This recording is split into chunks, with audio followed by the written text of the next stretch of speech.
morning everyone! Hello world!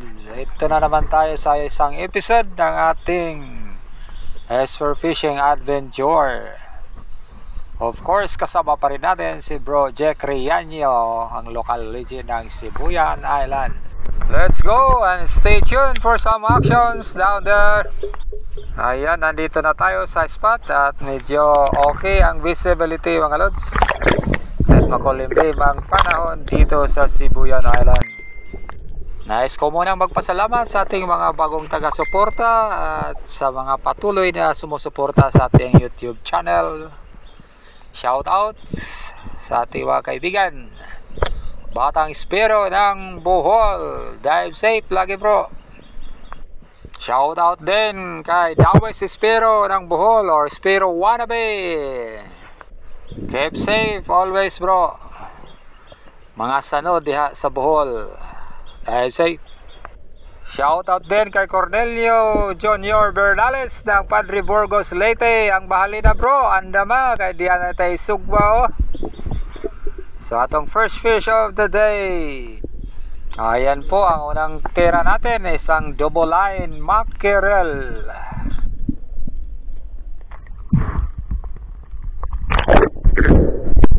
At dito muli tayong bumaba at may nakita tayong isang midnight snapper.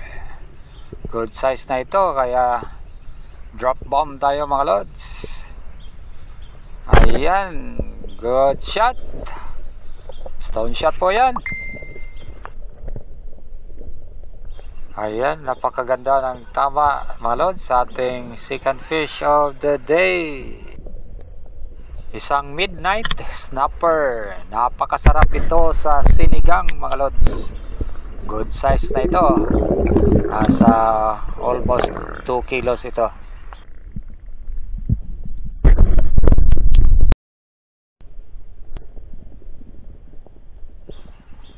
Alright, dito bumaba tayo at nag-set up tayo ng ambush.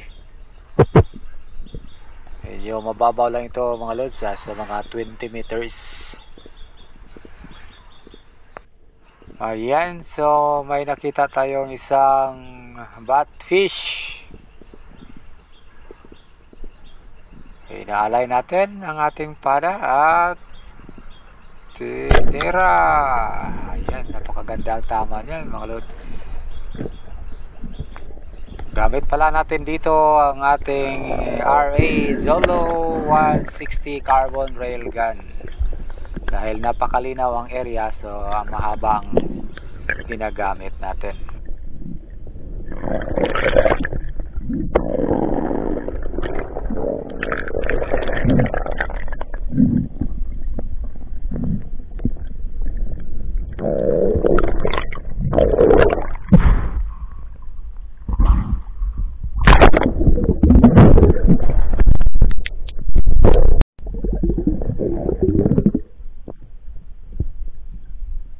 Dito, tine-check natin kung may laman ng tiyan ng ating nahuling batfish.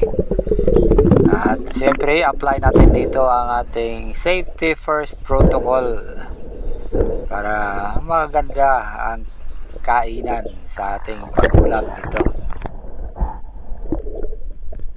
So, shout out sa lahat ng mahilig manghuli sa isdang ito. Huwag kalimutan ang ating safety first protocol. Habang nasa dagat pa, kunin agad ang bintukan nito para iwas disgrasya kung sakaling lulutuin na ang naturang isda. So sa ating nakuha ngayon, okay naman, negative, maganda at mataba ang isdang ito. So shoutout muna kay John Mar Elaya, bro, dive safe and shoot the big ones. Shoutout din kay Jobert Warren ng Batangas, Kitakitson bro, dive safe. Shoutout din kay Kudays bro, hamping diha sa imong mga adventures. Shoutout din kay Huntwid Ikong of San Ricardo, Leyte. Dive safe bro. Kuhaan na ang mga GT diha. Ayan, nang matapos ma-secure ang isdang ito, pumunta ako sa bangka at may nakita na akong isang King Mac na huli ni Bro Jack. At nang makakyat ako sa bangka, nagyayagan si Bro Jack na lumipat ng spot at ilang sandali pa, dito na kami. At dito bumaba ako dahil may nakita akong isang grouper. Free falling tayo para hindi ma-disturbo ang naturang isda. Ayan, medyo malapit na tayo, kaya lang bigla itong pumasok sa butas. So medyo malalim ang area ito, nasa mga 20 meters plus, kaya umangat muna ako at nag-relax. At sakaling lalabas yung grouper na yon sa kanyang butas. Sa sandaling ito, iniwan ko na lang ang area na yon na may grouper at umabante ako. At dito bumaba ako sa medyo malalim, nasa mga 25 meters, dahil may nakita akong mga Buffalo Emperors. So dito nag-drop tayo at nag-set up ng ambush.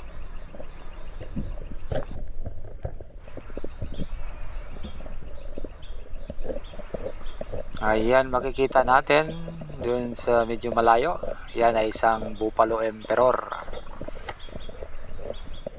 At mayroon pang isang malaking parrot fish, pero hindi na muna natin ginalaw yung parrot fish kasi target natin ay yung Buffalo Emperor. Ngunit sadyang makunat ang isdang ito, parang isang babae pakipot. So medyo kinapos na rin tayo sa hangin sa kahihintay. At biglang may lumapit sa atin na lane snapper. Kaya lang bumalik ito at sumunod pa nito ay isang long nose emperor. Pero talagang out of air na ako, kaya umangat na lang para safe tayo. Muli akong bumaba at target pa rin natin yung mga Buffalo Emperors. Dalawa actually sila at iba pang mga malalaking isda. So dito set up na naman tayo ng ambush. So kaya lang hindi ko na sila makita, siguro lumipat na ng pwesto. Ito maraming mga bitfish at may nakita tayong isang goldfish.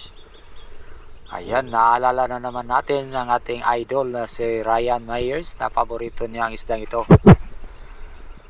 Medyo good size na rin.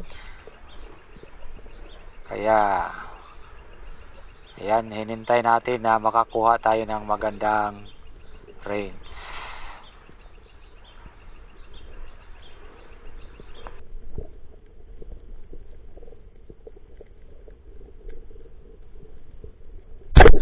So, tinira natin at maganda naman ang tama.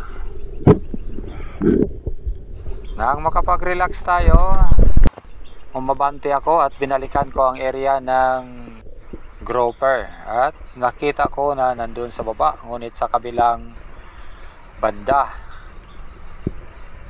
So, dito nag-free fall tayo.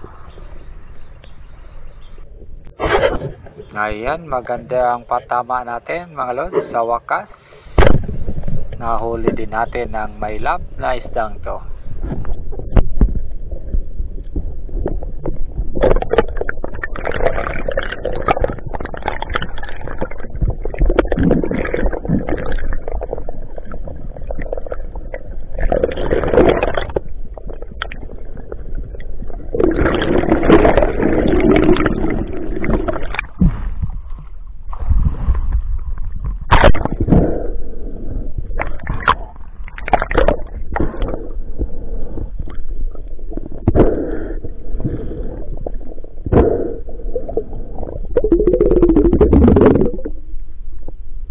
So ito po ang ating panglimang huli sa araw na ito, isang marbled grouper.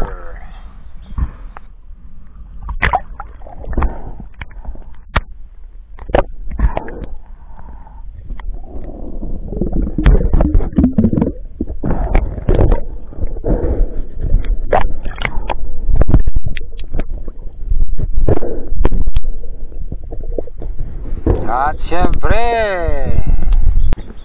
para ipakita ang ating kagwapuhan. Selfiehan natin. Ayan, magkasing kulay sila sa suot natin.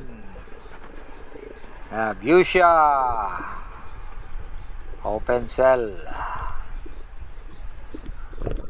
Thank you so much, Mother Ocean, for this gift. Thank you, Lord.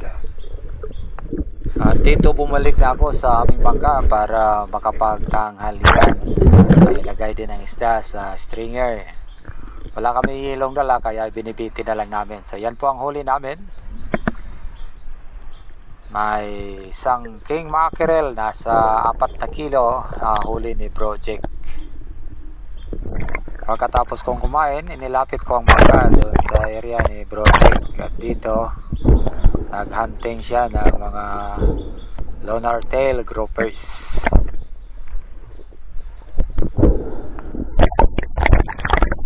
Ayan, marami na pala siyang huli. May isang malaking coral trout at mga lonar tail groupers. Ayan.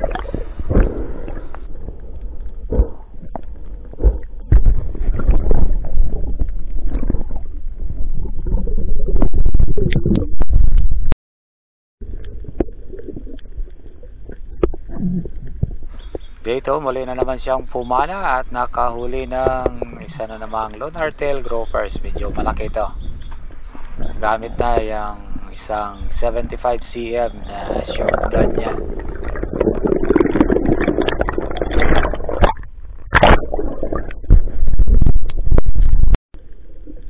Ayan, muli na naman siyang nakahuli na isang lonar tail grouper.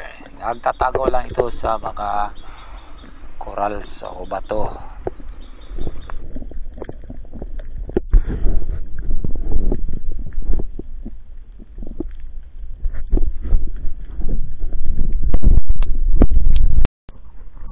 Sa puntong ito, umakyat na ako sa bangka at ito po ang huli kong grouper, midnight snapper, batfish.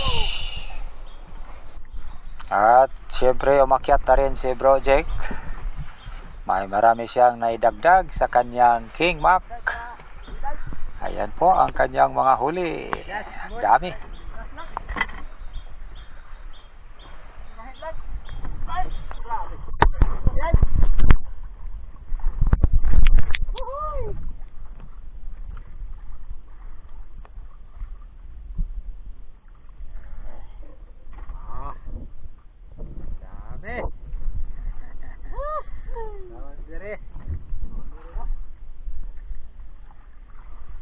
Okay, that's all guys. Thank you so much for watching. And still, this is Silent Hunter Boy, SB69. Please do not forget to subscribe to This Is Where